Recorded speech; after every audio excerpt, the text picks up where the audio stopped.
General Joshua Ling introduces his intentions for this podcast, as well as talks about many other topics.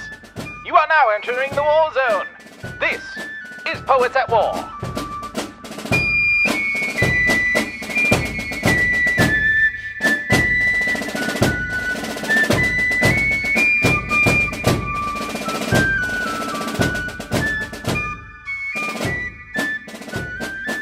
Hello, Story Warriors. This is your General, Joshua David Ling. Don't know if I'll be using that term general. It feels pretentious, but it's a thing. It's, this is an aesthetic I'm doing, so might as well lean into it. I'll get into more of that later. Hey, everyone. Welcome to the first episode of Poets at War. This podcast is going to be me. Not always solo like this. I figured I'd do a solo introduction, but a lot of the time I'm hoping to have people on here who are artists of all different stripes, most particularly Christians, however, might do a few others, we'll see, and talk about the culture wars that we deal with as artists, that we've always dealt with as artists, and artists' specific place within that culture war. I think it's unbelievably important, and we'll get into that another time. I just wanted to give a brief introduction to who I am, to what I do, to what my part in this culture war is, and just so you could have an idea of where this podcast is coming from. I was raised in a very Orthodox Christian Protestant church, particularly Reformed persuasion, Reformed Presbyterian persuasion, and guess what?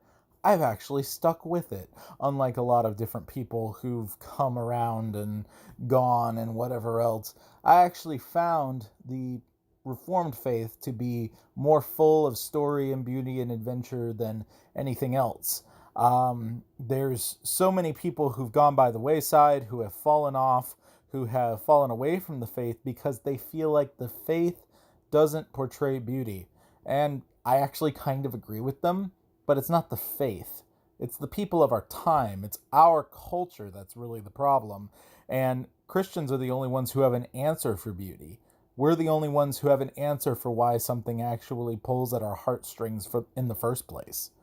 And we're going to get into that a lot as time goes on. C.S. Lewis's Sehnsucht, for instance, the Eucatastrophe of J.R.R. Tolkien, and many other things, just to give you a little preview of things to come in this podcast. Now, with all that being said, I am from Georgia. I am from roughly north of Atlanta.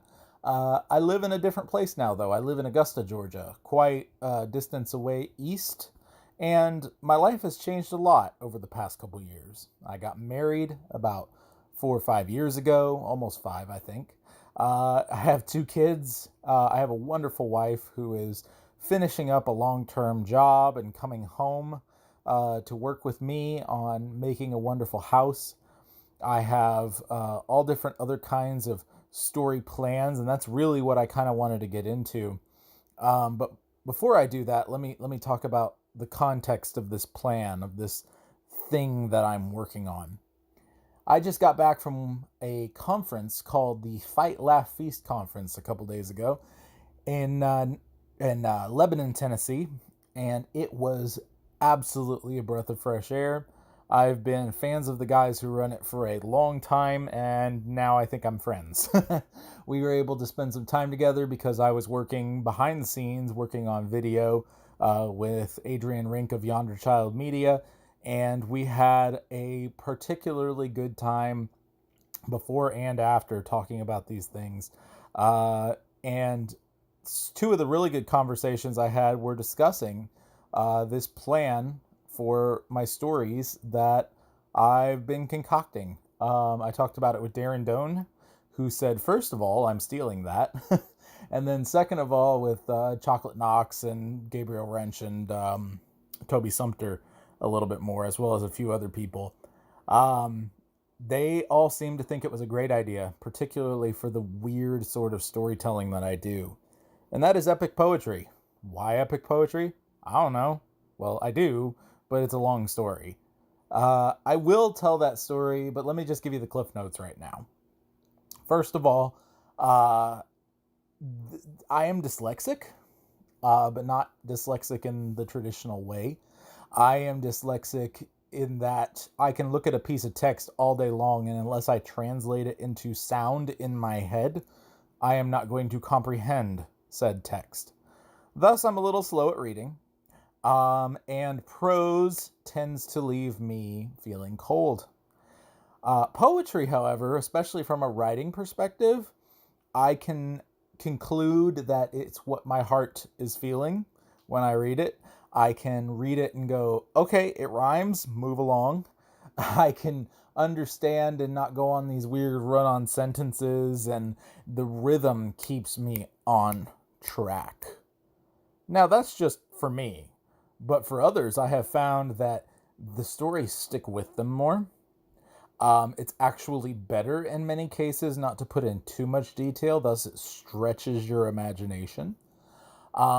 It's something that is very thematic and gives you a lot of ethos of the story. And overall, it just fits very well with a serial form of storytelling that goes from one poem to the next, to the next, to the next. The only problem is there isn't really a standard in 2021 for epic poetry. There's no standard format. And I've been playing with it for years and years. I've tried hip hop albums and, YouTube and this, that, and the other, and I haven't been able to find one thing that particularly works. And I've been using an app for several years now for just communication with friends and family. That's mainly what it's for. Called Marco Polo. Marco Polo, if you don't know, is a video walkie-talkie kind of app, but it does a little bit more than that. It actually stores the videos for you. Although they have a archive system, it's a whole weird thing, and I kind of have to circumvent that. We can get into that another time. The system, though, allows very well for binge watching stories. It also allows for people to make video comments, very nice video comments talking about whatever they've just listened to.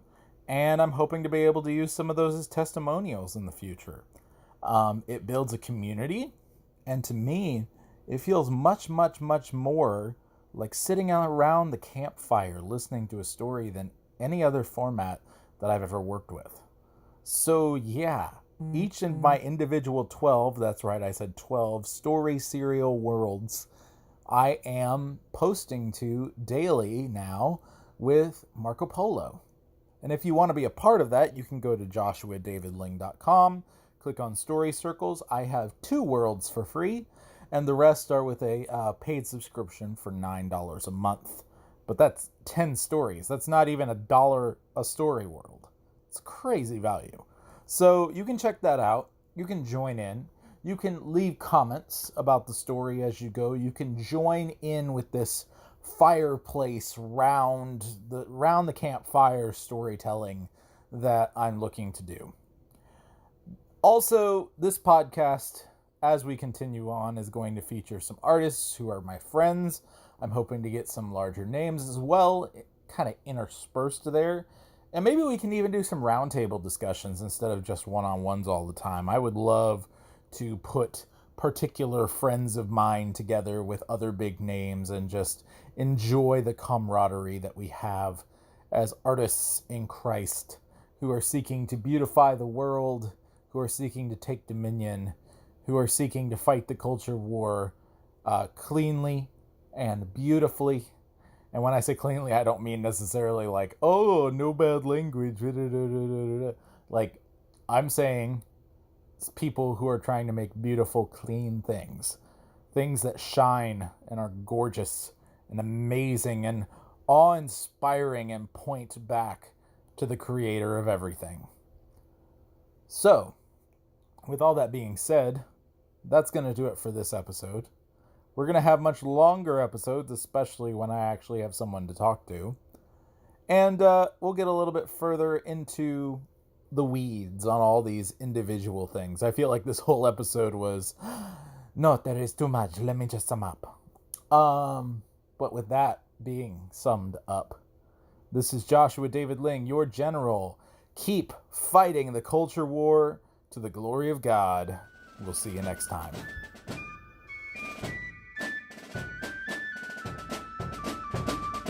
God of song, said the warrior bard, though all the world betray thee, one sword at least thy right shall guard, one faithful harp shall praise.